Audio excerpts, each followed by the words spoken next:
So guys, ayan oh, very dry. Very dry talaga kami.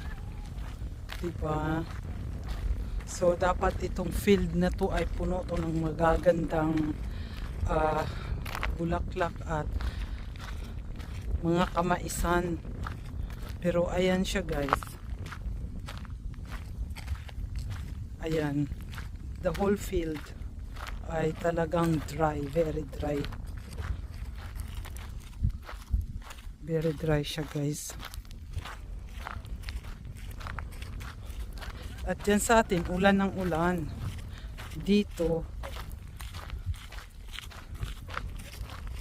80 meters na ang walang tubig sa loob. Ayan no, yung dapat ito ay mga mais. Ayan. So, wala guys. Ang farmers natin ngayon ay talagang very dry siya.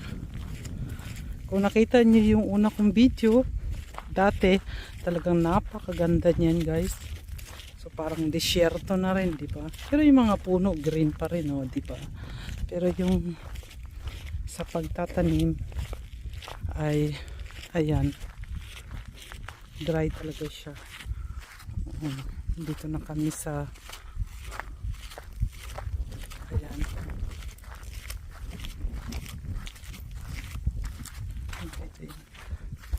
Tingnan natin dito guys ha.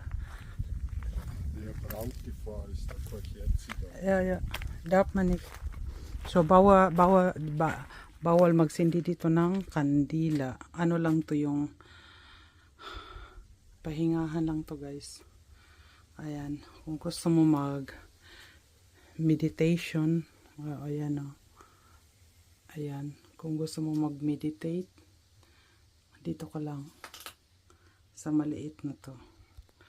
At ikaw nag-iisa at bawal magsindi ng kandila. So, diretso na kami ni Hubi maglakad-lakad.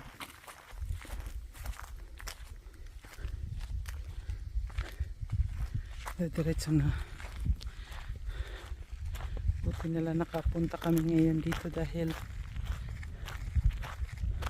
wala naman kami ginagawa na sa bahay someday ngayon eh. Ayan o. Very dry talaga. So bisita lang kami sa mga kung ano man.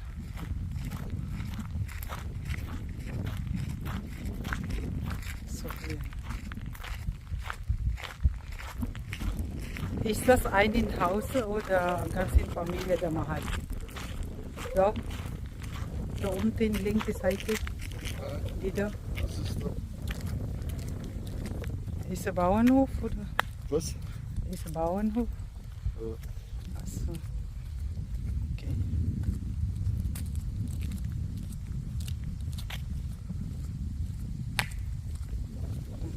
Very dry talaga.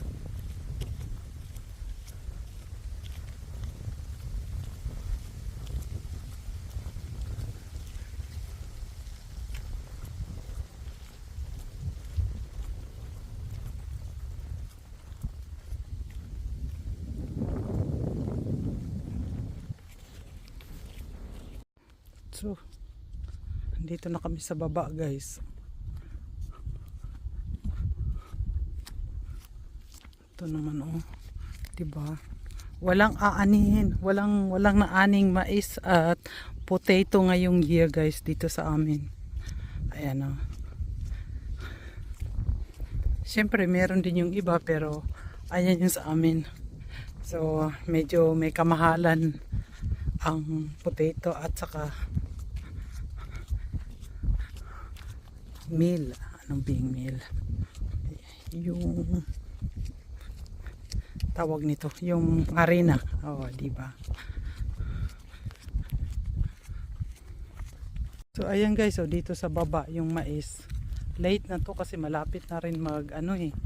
Malapit na rin mag malapit na September, August pa lang, middle of August pa lang tayo ngayon.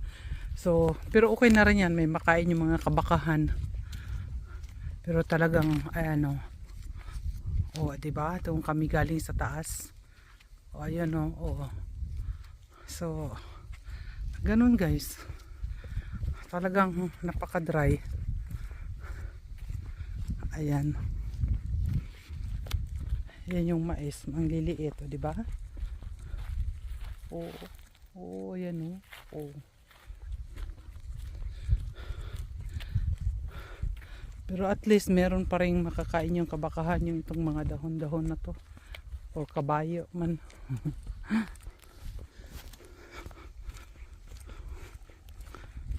Diba? Kahit sa loob ng dito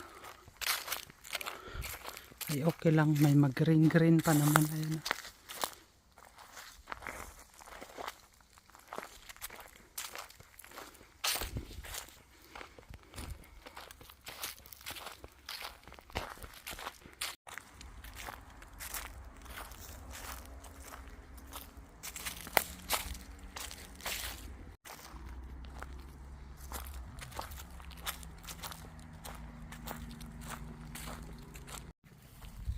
So guys, nawawala kami guys. Galit na yan kasama ko guys. Nawawala kami kung saan na daw kaming sulok napapasok. At ayan, nawawala daw kami. Hindi na namin alam kung saan yung sasakyan. Oh, galit na yan. Oh, diba? Ako nga nauuhaw na rin Galit ka dyan.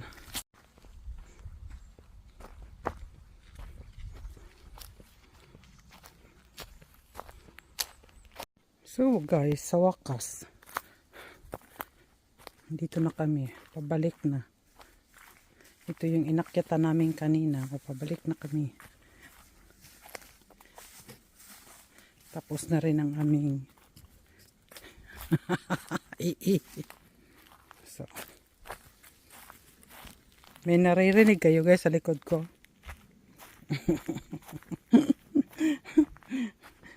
Naiihi lang yun guys. Huwag maingay. Pauwi na kami guys. Tapos na rin among Martsa. Sabi niya nagkamali daw kami ng daanan. Siyempre may mahabang daanan at may shortcut. Doon siya sa mahaba ayun. Ayun na, may mga tao na dito. Kanina kami lang, may tao rin kanina. Tigda dalawa lang. May mga nagbabike kasi dito na pumupunta. Ayan na yung kapili kanino, diba? So, dito na kami. At binago na yung bubong at saka kasi nasira kasi yan. O yun na si Hubeline. So, ganun lang yun. At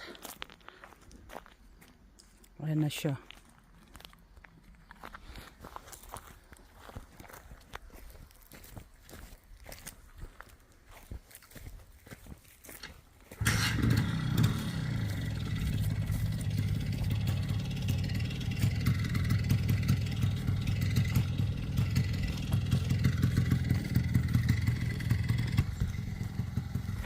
Kasi pumunta dito yung mga tao sa gabi guys. O ayan na. Ayan na. Pinuhaan ko na yan kanina. O ayan na. Oops. Okay. Ayan na si Hubi. Papunta na kami sa sakyan. Isasara ko na guys kasi may mga tao na. O ayan, diba? Sa bundok lang to guys, pero inaayos nila yan. Ayan. Oh, ayan si Mama Mary. So bye bye guys. Magbababay na ako ha. So hinaantay na ako ni Ube sa sakyan guys. Nauna na siya dun. Alam nyo guys, kanina nagreklamo na yun kasi nawala daw kami dyan. Syempre bundok yan, diba? Inaakyat talaga yan guys dito sa gabi na 7 PM na, pero ayan pa, maliwanag pa ang aming kapaligiran. Kasi hanggang 10 PM dito yung pag summertime. Pero August na ngayon siguro, mga 9, magdidilim na yan. So, ayan na siya guys, sa sakyan guys. So, bye-bye na ka. Bye-bye. Salamat!